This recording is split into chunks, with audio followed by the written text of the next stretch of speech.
Hey friend, in this video, I'm gonna be talking about the 4 questions you need to be asking yourself when looking at what colors to mix up. So if you have been struggling with mixing up colors, understanding color mixing and what hues to use in order to shift the color a certain way, then in this video, I'm gonna break it down into 4 easy questions that you can ask yourself so that you can be a color mixing master. So let's dive in. So developing your eye for color and understanding what colors to use in combination together definitely takes practice. That is for sure the disclaimer that needs to be stated before I get into the 4 questions to ask yourself before you start mixing colors together. Is across the board the answer for everything when it comes to any sort of creative practice. Practice, practice, practice, practice. So developing your eye for color isn't just practice on the palette and practice on paper, but it's also practice in noticing what you see around yourself in the natural world. The art of noticing is really, really important as a creative person, as an artist, and it's such an overlooked part of the process. Most people are just nose down when I'm in front of my paper or my canvas and I have a paintbrush in my hand, that's when I'm practicing my art. And they forget about all the whole rest of their life when they're going about their day, when they're playing at the park with their kid, or they're at the beach, or they're having a picnic with a friend or out to eat with a friend, that is still implementing and improving their art when you are able to sit down, be more mindful in the present moment, and actually practice the art of noticing. So the art of noticing influences everything from technical skills to color and understanding how color and light work together and how they respond to each other and how to get to certain colors by looking at it, being really attentive and noticing maybe undertones or values and whatnot. But let's talk about the 4 things you should be asking yourself when coming to the colors or the combination of colors that you want to use in order to get and achieve a certain hue. So the first question I always ask myself is this color that I'm wanting to replicate, is this color earthy or muted? If so, then I know I need to add the contrasting color to whatever I'm mixing it with. So for example, if I'm looking at a color, maybe it's a bird or something, and it's this deeper kind of earthy red, it's not a vibrant red, it's not a bright Scarlet Lake red, it's a more brick tone red, then all I have to do is add a little bit of green, because red and green are contrasting colors, add a little bit of green in stages to get to the right hue that I want to in order to match, to desaturate the color or to add a little bit of a brown undertone to the red.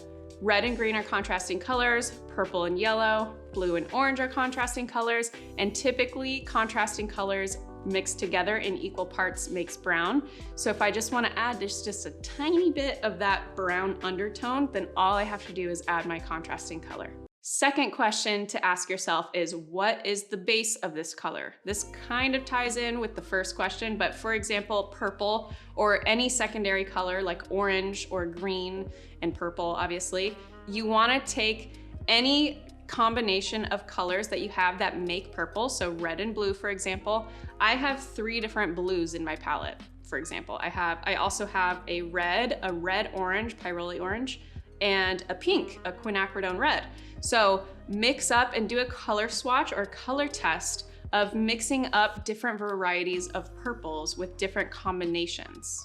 For example, I would test out Prussian blue with permanent red light for one of my mixtures, and then I would change up my blue and do phthalo turquoise with the same red. Or I could do Fancy blue with the same red, or switch the reds every time I want to swatch and test out a color. So having a little color swatch card as well, like on a shelf or near your desk somewhere where you paint, is super helpful with a label on what colors you used in order to mix that specific purple or that specific orange or whatever it is going to be very, very helpful, especially in the beginning when you're just getting your feet wet with color mixing and you're still kind of wobbly, to have those reference cards up. So I have a really good video on color mixing and doing a color chart on this channel, so it's completely free. We'll link to it here in this video so you can check it out. The third question to ask yourself is this color showing distance? So this is mostly gonna apply to your landscape paintings. But when you are looking at a landscape, whether it's a photograph, in person, or a painting, you're gonna notice, if you pay attention, that the last color to be removed out of a subject is blue. So as a subject gets further and further back in a painting or in a scene in the environment, it's going to lose red and it's going to lose yellow as it gets further and further away from the foreground or away from the person's perspective, the point of view.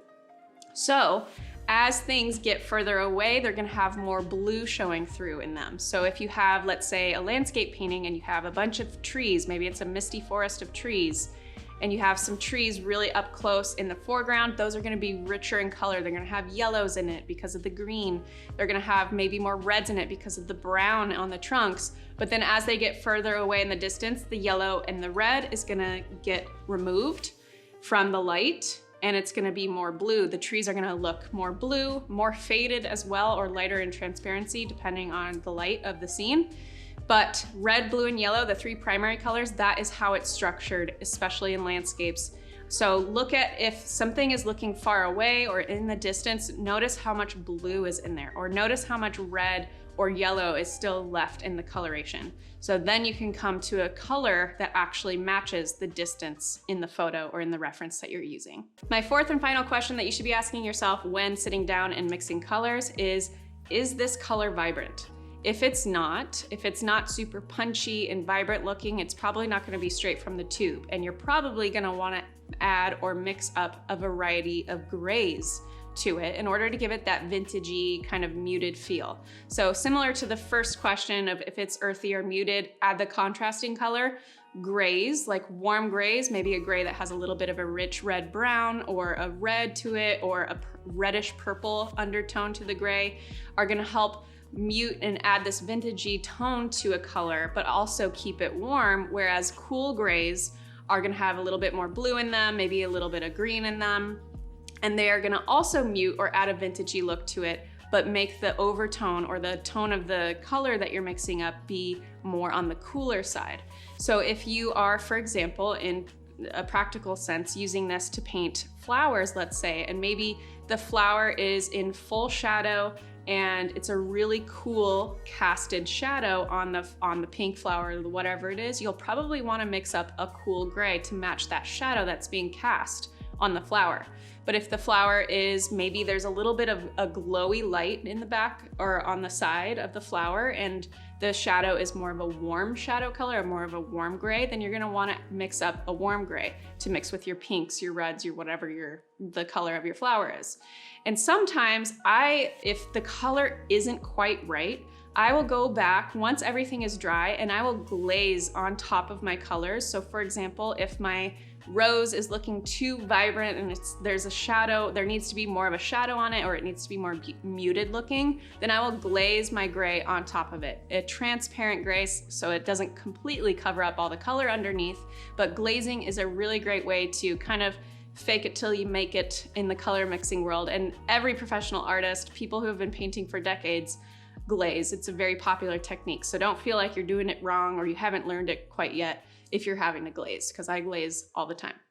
So those are my 4 questions you should be asking yourself in order to grasp color mixing and mixing up the right hues. If you need more in-depth help with learning watercolor, check out my free video on my YouTube called The Complete Beginner's Guide to Watercolor. We also have a corresponding ebook for those of you who like to have things in screen and reading and whatever, then check out the ebook as well. It's completely free. And also my books, Everyday Watercolor and Everyday Watercolor Flowers, are gonna be super helpful for you, step-by-step tutorials on different subjects like landscapes, animals, abstracts, florals, and more. So make sure you check those out. We'll link to everything that I mentioned in this video in the description. And thanks as always for watching these videos, and I'll see you in the next one.